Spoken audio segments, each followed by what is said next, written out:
Hello everyone, welcome to सर्वरक्ष। मैं Rishikesh NCERT chemistry class 12th के सॉल्यूशन चैप्टर के पार्ट 2 के साथ।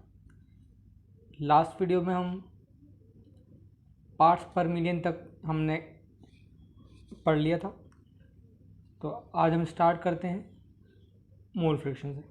ठीक, सो मोल फ्रैक्शन निकालने के लिए सबसे पहला क्राइटेरिया है कि आपको नंबर ऑफ़ मोल्स पता होने चाहिए या फिर number of moles given mass से निकालते आना चाहिए। सो मोल निकालने का तरीका क्या है? Mole equal to given mass divided by molar mass, तो क्या आ जाएगा? मोल हो जाएगा।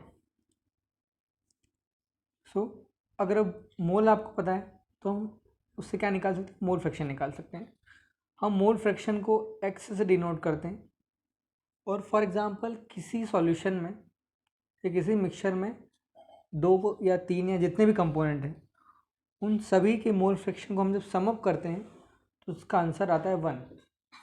फॉर एग्जांपल कोई मिक्सचर है जिसमें 2 कंपोनेंट है, तो एक का मोल फ्रैक्शन x1 हुआ, दूसरे का मोल फ्रैक्शन x2 होगा। तो जब हम इन दोनों को सम अप करेंगे तो इसका आंसर आएगा 1।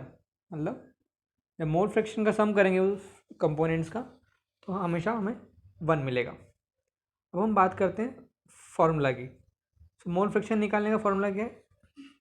जिस भी कंपोनेंट का मोल फ्रैक्शन हमें निकालना है, सो उस कंपोनेंट के नंबर ऑफ मोल्स से टोटल नंबर ऑफ मोल्स को डिवाइड कर दो।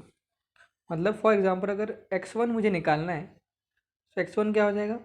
Number of moles of first component divided by total number of moles n1 plus n2 plus so on. अगर 2 कंपोनेंट हो तो n1 प्लस n2, और अगर ज़्यादा है तो फर्दर टोटल में हम काउंट करते जाएंगे। तो इस तरह से हम x1 निकाल सकते हैं। सिमिलरली अगर हमें x2 निकालना है तो क्या करेंगे? यहाँ पर n2 हो जाएगा बाकी divided by n1 plus n2। सो ये था हमारा मोल फ्रैक्शन निकालने का तरीका। अगर 2 कंपोनेंट हैं a और b, x से निकालना है तो Na upon Na plus nb। अगर बहुत सारे कंपोनेंट्स हैं, n कंपोनेंट्स है, किसी ith कंपोनेंट का निकालना है तो ni upon n1 plus n2 plus up to ni। अभी मैंने आपको बताया था सम जो होता है सभी मोल फ्रैक्शंस का वो कितना होता है? किसी भी सॉल्यूशन और मिक्सचर में 1 होता है। सो x1 प्लस x2 और further so on is equals to 1। So हम क्वेश्चन करते हैं कि मोल फ्रैक्शन से रिलेटेड है। बोला गया है कि हमें क्या निकालना है? मोल फ्रैक्शन निकालना है इथाइलिन ग्लाइकोल का। इथाइलिन ग्लाइकोल मतलब C2H6O2 का, जिसमें क्या दिया हुआ है? देखो 20% ऑफ C2H6O2 दिया है बाय मास, मतलब 20 ग्राम क्या है? C2H6O2 दिया हुआ है। इतना क्लियर हो गया? अभी मैंने आपको बताया अगर मोल्स निकालना होता है तो क्या करते हैं? मोल्स अपॉन मोलर मास करते हैं। तो देखो ये सॉरी, मोल्स निकालना है तो क्या करते हैं? Given mass upon molar mass. तो गिवन मास कितना है हमें? 20 ग्राम, क्योंकि 20% दिया हुआ है, 20 ग्राम हो गया डिवाइड बाय मोलर मास। तो जब हम C2H6O2 का मोलर मास निकालेंगे, देखो 2 × 12 कार्बन का mass plus 1 × 6 hydrogen plus 16 × 2 oxygen का मास, तो टोटल हमारा मोलर मास कितना हो गया? 62 हो गया। सो इस तरह से हमने क्या निकाल लिए? नंबर ऑफ मोल्स निकाल लिए। तो हमारे नंबर ऑफ मोल्स कितने आए? 0.322। सिमिलरली हमें वाटर का निकालना है। अगर 20 ग्राम वहाँ पर इथाइलिन ग्लाइकोल था तो रिमेनिंग क्या होगा? वहाँ पे 80 ग्राम वाटर होगा। हमें कुछ नहीं दिया है, टोटल मास कितना होगा तो हमने 100 लिया है। सो वाटर का मास गिवन मास कितना हो गया? 80 ग्राम। और मोलर मास कितना होता है वाटर का? वाटर का मोलर मास होता है 18 ग्राम। सो हमें मोल्स ऑफ वाटर मिल गए कितने? 4.444। अब हमें निकालना क्या है? Mole fraction of ethylene glycol. तो very easy, moles of ethylene glycol divided by total mole. तो मोल्स ऑफ इथाइलिन ग्लाइकोल मतलब 0.322 डिवाइडेड बाय टोटल मोल्स। कितने टोटल मोल्स? 0.322 प्लस 4.444। तो हमारा मोल फ्रैक्शन निकल के आ गया 0.068। एक बात ध्यान रखना, नीचे हमें सम ऑफ मोल फ्रैक्शन 1 होता है, सम ऑफ मोल्स 1 नहीं होता है, इसलिए नीचे 1 नहीं लेना है, ये मिस्टेक कॉमन मिस्टेक हो जाता है।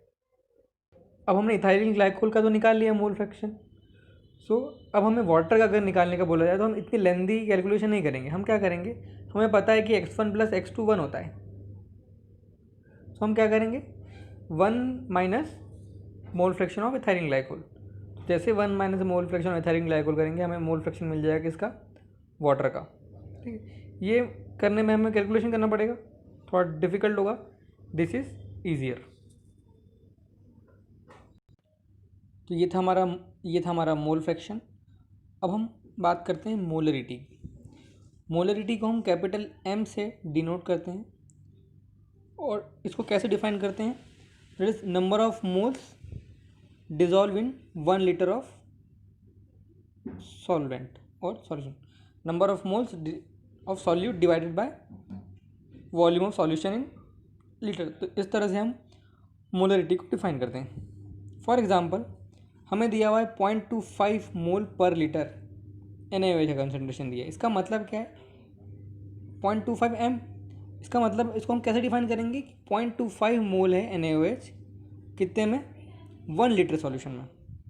ठीक है, और 1 लीटर बोल सकते हैं, और हम क्या बोल सकते हैं साथ में 1 dm³ 1 litre equal to 1 dm³ भी होता है। तो अगर मैं मोल पर लीटर बोल रहा हूँ तो मैं मोल पर dm³ भी बोल सकता हूँ। अब हम एक क्वेश्चन करते हैं मोलरिटी से रिलेटेड। क्वेश्चन है 5 ग्राम ऑफ NaOH है 450 ml सॉल्यूशन में, हमें मोलरिटी कैलकुलेट करना है। तो मोलरिटी कैलकुलेट करना है तो सबसे पहले मोल्स चाहिए। तो मोल्स निकालने का फॉर्मूला क्या है, given mass divide by molar mass. तो 5 divide by molar mass of NaOH। Molar mass of NaOH कितना होता है, 40 होता है। कैसे आया, 23 ग्राम सोडियम प्लस 17 मास हो गया किसका, OH का, तो ये कितना हो गया 40। तो given mass divide by molar मास क्या हो गया हमारा, मोल्स निकल गया। क्या ये हमारे मोल्स NaOH की। अब हमें वॉल्यूम दिया है 450 ml, लेकिन हम जो डिफाइन करते हैं मोलरिटी को वो लीटर में करते हैं। तो पहले हमें इस देखो, अब मैं कह रहा हूँ मोल डिवाइड बाय वॉल्यूम, तो वॉल्यूम तो किया, बट मैंने इस ml को लीटर में कन्वर्ट करने के लिए यहाँ पर एक फैक्टर मल्टीप्लाई किया 1000, तो ये क्या बन गया, लीटर में बन गया वॉल्यूम हमारा। तो जो हमारा आंसर आएगा अब ये 0.278, ये क्या होगा मोल पर लीटर, और इसको हम क्या बोल सकते हैं, मोल पर डेसीमीटर क्यूब। अब हम डिफाइन करते हैं मोलरिटी को। ध्यान दीजिएगा ये मोलरिटी है, पहले जो हमने पढ़ा है वो मोलरिटी पढ़ा है, RITY और यहाँ पर LITY। ठीक है, तो हम मोलरिटी को स्मॉल m से डिनोट करते हैं। यहाँ पर भी सेम, इसको क्या डिफाइन करते हैं, number of moles of solute पर kg ऑफ सॉल्वेंट। वहाँ पर क्या था, पर लीटर ऑफ सॉल्यूशन था, यहाँ पर क्या है, पर kg ऑफ सॉल्वेंट है। तो मोलरिटी m क्या डिफाइन करते हैं, moles of solute divided by mass of solvent in kg। For example अगर हमें दिया है 1 मोल पर kg KCl सॉल्यूशन, इसका मतलब क्या हुआ कि हमें 1 मोल KCl है, किस में डिजॉल्व है वो, 1 kg ऑफ वाटर में, 1 kg ऑफ वाटर में। और क्या बोल सकते हैं हम सिमिलरली, 1 मोल KCl मतलब कितना ग्राम KCl, 74.5 ग्राम। कैसे आया 74.5 ग्राम, पोटेशियम का मास 40 प्लस क्लोरीन का मास 35.5, तो ये क्या हो गया हमारा 74.5 हो गया। सॉरी, पोटेशियम का मास 39 और प्लस 35.5, ये हो गया हमारा 74.5 KCl का मास। अब ये जो ने हमने मेथड्स पढ़ी है कंसंट्रेशन को एक्सप्रेस करने की, इन अपनी अपनी मेथड्स का अपना मेरिट है और डीमेरिट है। फॉर एग्जांपल अगर जैसे हम मास percent, ppm, mole fraction, molarity की बात करें, मोलरिटी, तो ये सब क्या टेम्परेचर इंडिपेंडेंट है। क्यों इंडिपेंडेंट, टेम्परेचर इंडिपेंडेंट, क्योंकि मास परसेंट, ppm, मोल फ्रैक्शन और मोलरिटी में वॉल्यूम कहीं नहीं आता है, सिर्फ मास है, और जहाँ मास होता है तो मास का टेम्परेचर से कोई लेना देना नहीं है, सो ये टेम्परेचर इंडिपेंडेंट है। वहीं अगर हम मोलरिटी की बात करते हैं तो मोलरिटी में मोल अपॉन वॉल्यूम होता है मोलरिटी, यहाँ पे वॉल्यूम आता है फैक्टर, और टेम्परेचर और वॉल्यूम में क्या है, डायरेक्ट रिलेशन है कि जब टेम्परेचर बढ़ता है तो वॉल्यूम भी क्या होता है, बढ़ता है। सो जब वॉल्यूम टेम्परेचर चेंज होगा तो वॉल्यूम चेंज होगा, और वॉल्यूम चेंज हो गया मतलब क्या हुआ, हमारा ये एक्सप्रेशन मोलरिटी का वैल्यू चेंज कर देगा। सो जो मोलरिटी है वो टेम्परेचर डिपेंडेंट होती है, और जो मोलरिटी होती है वो टेम्परेचर इंडिपेंडेंट होती है। ये एक बेसिक डिफरेंस है मोलरिटी और मोलरिटी के बीच का। अब हम क्वेश्चन करते हैं मोलरिटी के ऊपर। सो 2.5 ग्राम इथेनॉइक एसिड दिया हुआ है आपको। इथेनॉइक एसिड मतलब 2 कार्बन वाला एसिड, तो CH3COH किसमें, 75 ग्राम बेंजीन में, 75 ग्राम बेंजीन में। देखो ये ग्राम में दिया है, हाँ, तो जो ये ग्राम में दिया हुआ है इसको हमें कन्वर्ट करना पड़ेगा केजी में। सबसे पहले तो हम मोल निकालते हैं।